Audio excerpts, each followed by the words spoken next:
Sir देखिए, जब तक आंदोलन नहीं होगा, बदलाव की उम्मीद भी आप नहीं कर सकते हैं। तो सरकार के लोगों का इसमें इन्वॉल्वमेंट है, तो एक जिम्मेवारी तो तय होनी चाहिए। झारखंड में जेपीएससी और जेएसएससी के खिलाफ छात्रों के आंदोलन का आज 13वां दिन है। जैसे जैसे दिन बढ़ते जा रहे हैं, यहाँ पर समर्थकों की भीड़ भी उतनी ही बढ़ती जा रही है। दूर दूर से लोग चलकर इस आंदोलन को समर्थन करने के लिए पहुंच रहे हैं। सेवा के तौर पर भी लोग खाने पीने की चीज लेकर यहाँ पहुंच रहे हैं। अलग अलग संस्था और सामाजिक लोग भी यहाँ पर खाने पीने की चीजें पहुंचा रहे हैं, ताकि यहाँ जो युवा आंदोलन कर रहे हैं वो भूखे ना सोए, प्यासे ना रहे। इसके लिए देखिए, गाड़ियों से लेकर खाने पीने की चीजें लेकर पहुंच रहे हैं। और छात्र हो, युवा हो, हर वर्ग के लोग समर्थन के लिए पहुंचे हैं। कुछ और लोग हैं यहाँ पर हमारे साथ, उनसे पूछते हैं, जानते हैं कि आखिर वो क्या सोचकर यहाँ पहुंचे हैं और इस आंदोलन को किस रूप में समर्थन देंगे और इससे क्या बदलाव हो सकता है। क्या नाम है सर आप? मेरा नाम सुरेंद्र भाई मोदी है। मैं कोडरमा जयनगर का रहने वाला हूँ। यहाँ जो आप आए 12-13 दिनों से आप देख रहे होंगे, काफी मीडिया में अब सुर्खियों में भी है। ये क्यों जरूरत पड़ी इस तरह के आंदोलन का और इससे क्या बदलाव हो सकता है? सर देखिए, जब तक आंदोलन नहीं होगा, बदलाव की उम्मीद भी आप नहीं कर सकते हैं। आप कल्पना करिए, 15 नवंबर 2000 को हमारा झारखंड राज्य अलग हुआ।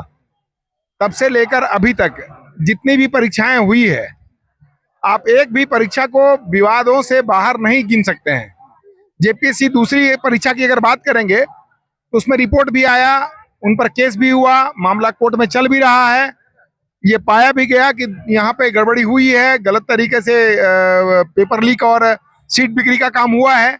बावजूद इसके अभी तक कोई कार्रवाई नहीं हुई है। तो आखिर जो बच्चे, गांव गरीब किसान मजदूर के बच्चे हैं, जो दिन रात मेहनत करते हैं, जिनके पास बहुत पैसा नहीं है, तो वो आखिर इन जगहों पे कैसे पहुंचेंगे? उनके पास काबिलियत है, टैलेंट है, लेकिन सिस्टम की गड़बड़ी के कारण वो उस मुकाम को हासिल नहीं कर पाते हैं। माता पिता जो एक बहुत बड़ा आशा पाल के रखते हैं, उनके आशाओं पर पानी फिर जाता है और बच्चों का भविष्य चौपट हो जाता है। तो ये तो आवश्यक है, ये पहले भी होना था। अलग बात है कि आज इन बच्चों ने शुरुआत किया है, देर से ही सही, लेकिन अच्छी पहल है और सरकार को इस पर विचार करना चाहिए। आप लोगों को क्या लगा कि हमें भी जाके इसमें समर्थन करना चाहिए? क्योंकि ये इस जनरेशन नहीं, नेक्स्ट जनरेशन के लिए भी एक समस्या जो है बढ़ती जा रही है। पेपर लीक हो या फिर सीट बेचने का मामला हो, वो लगातार बढ़ते जा रहा है। तो इसलिए आप लोग यहाँ पहुंचे। सर ऐसे समझिए इसको कि जब झारखंड अलग हुआ था, उस समय हम भी एक स्टूडेंट हुआ करते थे, आज से 26 साल पहले। आज मेरा बेटा स्टूडेंट है, आज कल मेरा पोता स्टूडेंट होगा। अगर ये सिस्टम बन गया और ऐसे ही गड़बड़ियां होते रही, तो कल्पना करिए आने वाला जनरेशन क्या करेगा, फिर कैसे? तो भाई कोई तो कभी तो रुकना पड़ेगा, कभी तो समर्थन देना पड़ेगा। अभी हम जंतर मंतर भी गए हुए थे और वहां लगभग 8-10 दिन मैं वहां बिताया, और जो परिस्थितियां मैंने महसूस किया कि ये बहुत ही आवश्यक है। देखिए, एक बात और समझ सकते हैं, क्या इससे बदलाव हो जाएगा? ऐसा मान सकता है लोग। यही बात जंतर मंतर में पूछ रहे थे लोग कि भाई अगर शिक्षा मंत्री इस्तीफा दे देंगे तो क्या पूरी परिस्थितियां बदल जाएगी? नहीं, परिस्थितियां नहीं बदलेगी, लेकिन शुरुआत है और अकाउंटेबिलिटी तय होगी, जिम्मेवारी तय होगी कि भाई अगर ये गड़बड़ी हो रही तो इसके लिए जिम्मेवार व्यक्ति कौन है, उसको हटना पड़ेगा। अभी जैसे जो अपने जेपीएससी के अध्यक्ष हैं, उनको निलंबित किया गया, तो एक जिम्मेवारी तय हो रही है। दूसरी एक बड़ी बात और जान लीजिए, जो भी अभी परीक्षाएं हो रही है, चाहे जेपीएससी की हो, जेएसएससी की हो, या नीट का एग्जाम जो दिल्ली में जंतर मंतर पर धरना हुआ था जिसके लिए, इन जगहों पे देखेंगे तो प्राइवेट एजेंसियों का माने बहुत ज्यादा बोलबाला हो गया, इंटरफेरेंस बहुत ज्यादा बढ़ गया है। तो भाई प्राइवेट एजेंसियों के साथ एक बड़ी बात क्या है, आज गलती करती है सरकार, उसको हटा देती है, ब्लैक लिस्टेड करके छोड़ती है। जो इसी दौरान वो मोटी रकम कमा के चले जाते हैं। अब मोटी रकम कमा के चल जाता है, और फिर आप नेक्स्ट टाइम देखेंगे तो वही कंपनी फिर दूसरे नाम से फिर कंपनी सरकार में एंट्री कर लेती है। तो सरकार के लोगों का इसमें इन्वॉल्वमेंट है, तो एक जिम्मेवारी तो तय होनी चाहिए। ये जो आंदोलन है और जंतर मंतर में भी आपने देखा, दोनों जगह पर अंतर क्या दिख रहा है?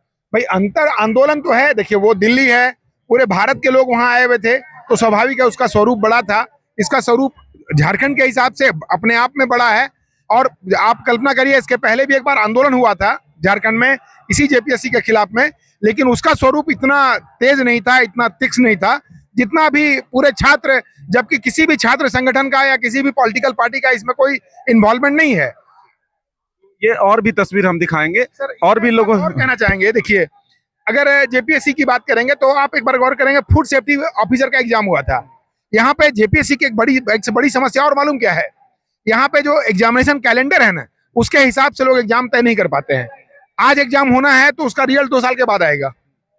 तो ये जो बड़ी कठिनाई है, इसके विरोध में तो करना पड़ेगा आंदोलन। दूसरा मैं एक बात और कह रहा हूं, मैं कोडरमा से हूं, वहां पे जेजे कॉलेज एक कॉलेज है जो 1960 में स्थापित हुआ है, और आप इमेजिन करिए कि वहां से हजारीबाग की दूरी 60 किलोमीटर है, और उसका संबद्धा जोड़ दिया जा रहा है सर जेसी बोस, जो एक नया यूनिवर्सिटी बनने वाला है। इसके विरोध में भी लोग आंदोलन कर रहे हैं। तो कहीं ना कहीं जो सरकार और सत्ता में बैठे हुए लोग हैं, ये अपने स्वार्थ के लिए कोई भी पॉलिसी बना देते हैं, और पूरा सिस्टम, पूरा देश, पूरा राज्य इसको झेलता है। और उसका परिणाम है ये बच्चे जिनके पास अभी किताब होना चाहिए, पढ़ रहे होते, अभी कहीं तैयारी कर रहे होते, वो बेचारे 12-15 दिनों से आंदोलन में लगे हुए हैं। बिल्कुल और भी तस्वीर हम दिखाएंगे। आंदोलन का स्वरूप जो है वो बदलता हुआ दिख रहा है। लोग यहाँ समर्थन के लिए पहुंच रहे हैं। अपने सहयोगी नौशाद के साथ मदन सिंह, डाई आर्ट्स न्यूज, रांची।